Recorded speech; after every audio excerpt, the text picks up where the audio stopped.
तुम्ही या चॅनलवर नवीन असाल तर सबस्क्राइब करा, तसेच लाईक आणि शेअर नक्की करा।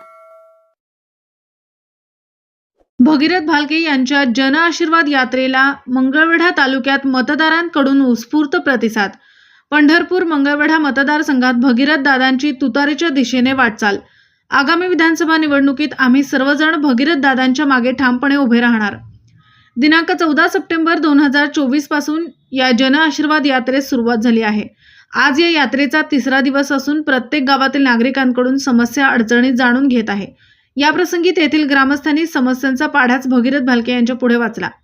सध्याचे लोकप्रतिनिधी मतदारसंघात मोठा निधी आणला आहे, अशी वल्गना करून मोठा विकास केला आहे असे सांगत आहेत, परंतु कोणतेच कार्य त्यांनी या मतदारसंघात केले नाही। उलट सुडाचे राजकारण सुरू केले आहे। 2009 ते 2019 पर्यंत तब्बल 11 वर्ष स्वर्गीय भारतनाना भालके यांनी राजकारण समाजकारण केले, परंतु अशा प्रकारे सुडाचे राजकारण कधी केले नाही, असे जन आशीर्वाद यात्रेदरम्यान भगीरथ दादा भालके यांनी आमच्या प्रतिनिधींशी बोलताना दिले। यावेळी त्यांनी विद्यमान आमदारांच्या आपल्या भाषणातून खरपूस समाचार घेतला। 3000 कोटी निधी म्हणतात, 3000 त्यांना लिहायला तरी येतात का? याचबरोबर आपण त्या रस्त्यावरून फिरत आहात, ती रस्ते तर त्यांनी 2.5 वर्षात केले का, असा प्रतिप्रश्न त्यांनी यावेळी केला।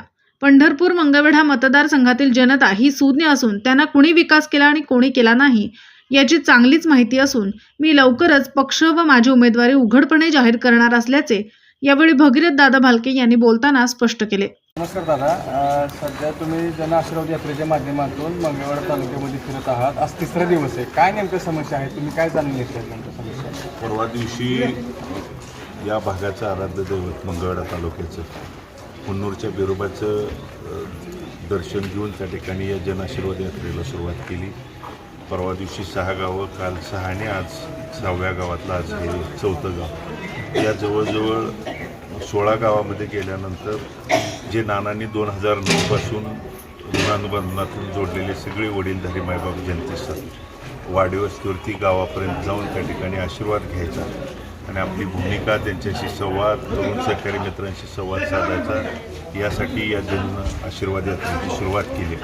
आणि प्रचंड जेवढं नानांच्यावरती त्या 9 पासूनचं प्रेम आहे तेवढं आणि त्याच्याहून अधिक त्या ठिकाणी प्रेम इथल्या तमाम मंगळवेढ्यातल्या या आजपर्यंतच्या 16 गावात जिथं भेटलो ते त्या ठिकाणी त्यांच्या भेटीतून उत्स्फूर्तपणे दिसून येतात। वडीलधारी असतील, माता भगिनी त्या ठिकाणी उत्स्फूर्तपणे पुढं येऊन ज्या नानांच्या जुन्या आठवणी 11 वर्षाच्या काळात कुणाला वैयक्तिक स्वरूपातली झालेली मदत असेल, सार्वजनिक स्वरूपातली झालेली मदत असेल, त्यांच्या अडचणी सुटलेल्याच्या आवर्जून त्या ठिकाणी सांगतायत। ते सांगत असतानाच या 3.5 पावणे 4 वर्षात जो आलेला तो अनुभव असेल, वाईट अनुभव, मग वेगळ्या ग्रामपंचायतच्या माध्यमातून भेटायला गेल्यानंतर एखादी विचाराच्या विरोधातली ग्रामपंचायत असेल तर निधी त्यांना जाणून बुजून नाकारायचा द्यायचा नाही।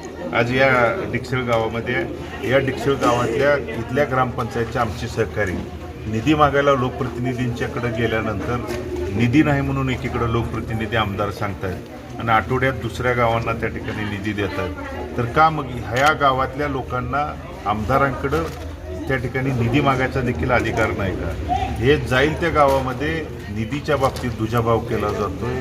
त्याचबरोबर वैयक्तिक पोलीस स्टेशनच्या केसेस अधिकाऱ्याला हाताशी धरून आणि सत्तेचा गैरवापर करून सर्वसामान्याला नाहक त्रास देण्याच्या अनेक ठिकाणी अनेक गावामध्ये भूमिका दिसून येत आहेत। आणि त्या जो सर्वसामान्यांच्यात असलेला उद्रेक नक्कीच जसा लोकसभेला बाहेर पडला त्याच पद्धतीनं आणि त्याच्याहून अधिक विधानसभेला त्या ठिकाणी बाहेर पडल्याशिवाय राहणार। 2008 साली ज्याप्रमाणे आता तुम्ही फिरत होता, आता तुम्ही सध्या फिरताय, जाणून घेताय समस्या जनतेच्या, तसंच त्या पद्धतीने 2008 साली स्वर्गीय भारतनाना भालके हे सुद्धा अशाच पद्धतीने फिरत होते। येथील पाण्याचा विषय जो गावाचा पाण्याचा प्रश्न तो गंभीर होता।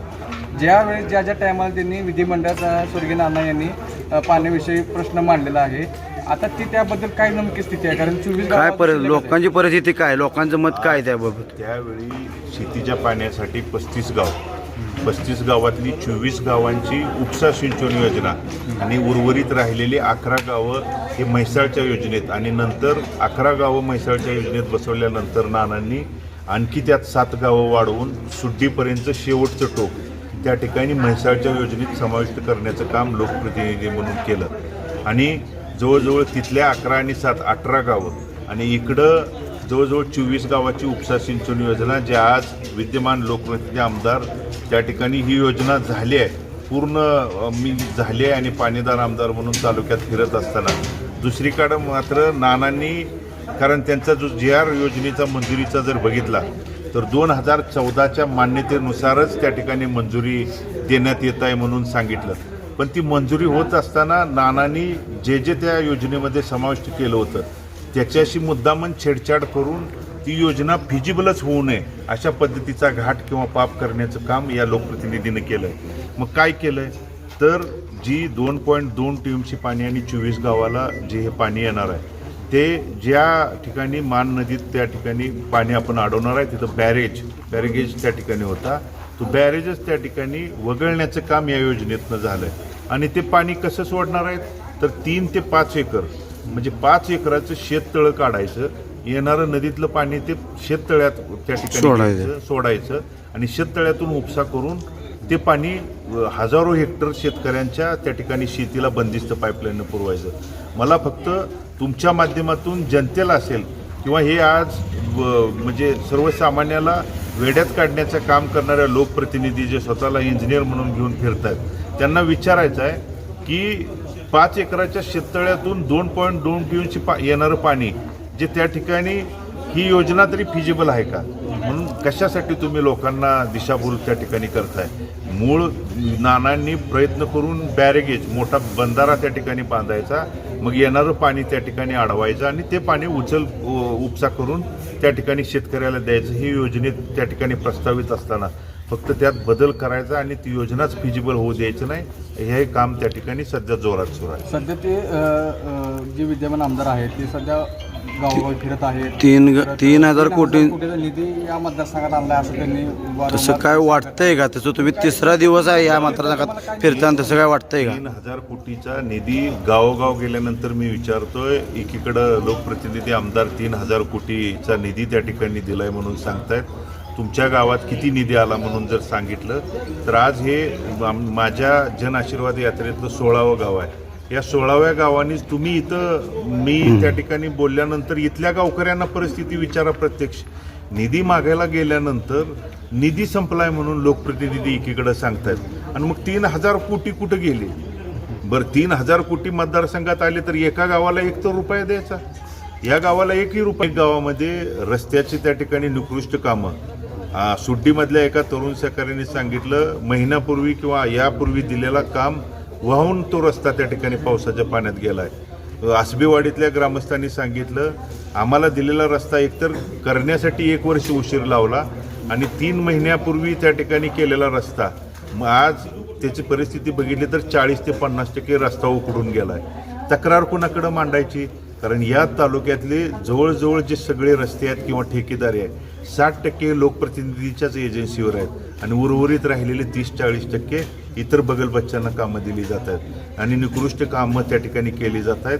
ना सर्वसामान्य जनता ना ग्रामपंचायतचा प्रमुख ना त्या ठिकाणी गावातला प्रमुख यांच्या विरोधात साधी खराब त्या ठिकाणी रस्ते आहेत म्हणून तक्रार देखील करू शकत नाही ना अधिकाऱ्याकडून त्यांची दखल घेतली जात नाही.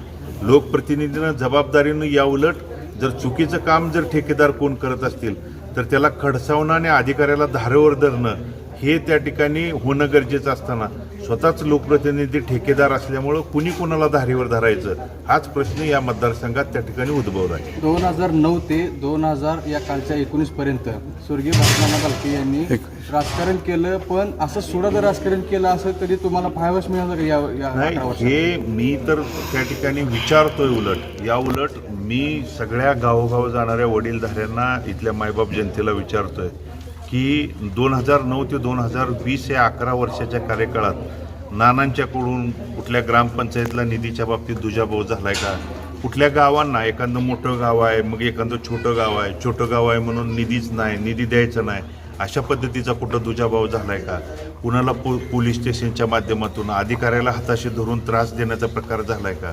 एकही त्या ठिकाणी प्रकार या 11 वर्षाच्या त्यांच्या आमदार म्हणून आणि सेवक म्हणून कार्यकाळात त्या ठिकाणी झाला नाही. या उलट 3.5-4 वर्षात अशा तक्रारी किंवा अशा घडलेल्या घटना गावोगाव प्रत्येक गावात मी त्या ठिकाणी तुम्हाला उघडकीस आणून दाखवून देऊ शकतो. ज्याप्रमाणे लोकसभेला ज्या निवडणूक ज्याप्रमाणे मतदान या इथून गेलं आहे या मतदारसंघातून त्याचप्रमाणे येणार निवडणुकीत याचा तुम्हाला लाभ होईल? नक्की ज्या पद्धतीनं लोकांची या लोकप्रतिनिधीवर असेल किंवा सरकारवरती चीड आहे, ती चीड लोकसभेला मतदानरूपी आशीर्वादातून दिसून आली.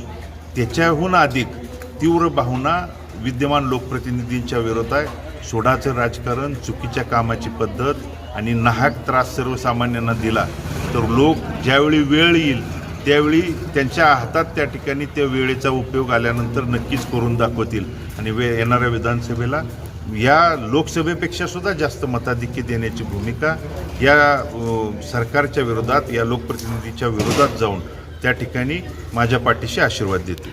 शेवटचा प्रश्न, पक्ष कोणता? पक्ष मी वेळोवेळी त्या ठिकाणी सांगतोय, कारण नानांची शिकवण आहे कोणतीही भूमिका घेत असताना, कोणताही निर्णय घेत असताना. कारण नानांनी 9, 14 आणि 19ला जनता हाच माझा पक्ष म्हणून त्या ठिकाणी काम केलं शेवटच्या श्वासापर्यंत आणि त्यांची ती शिकवण असल्यामुळं जनतेने सुद्धा नाना हाच आमचं सर्वस्व आणि पक्ष मानून नानांच्या पाठीमागे आशीर्वाद दिला.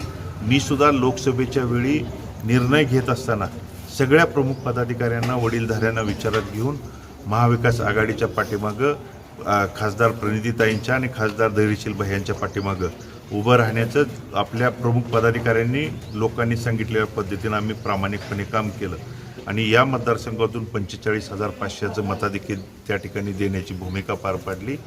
केलेल्या कामाच्या जोरावर, प्रामाणिकपणे केलेल्या कामाच्या जोरावर आम्ही महाविकास आघाडीकडे उमेदवारी मागतोय. महाविकास आघाडीसुद्धा नक्की या गोष्टीचा विचार करून या मतदारसंघातल्या सगळ्या मायबाप जनतेच्या विचाराचा, मनाचा कानोसा घेऊन नक्की मला ते न्याय देतील हा ठाम विश्वास आहे. त्यामुळं नक्की त्या बाबतीत मी सकारात्मक आहे.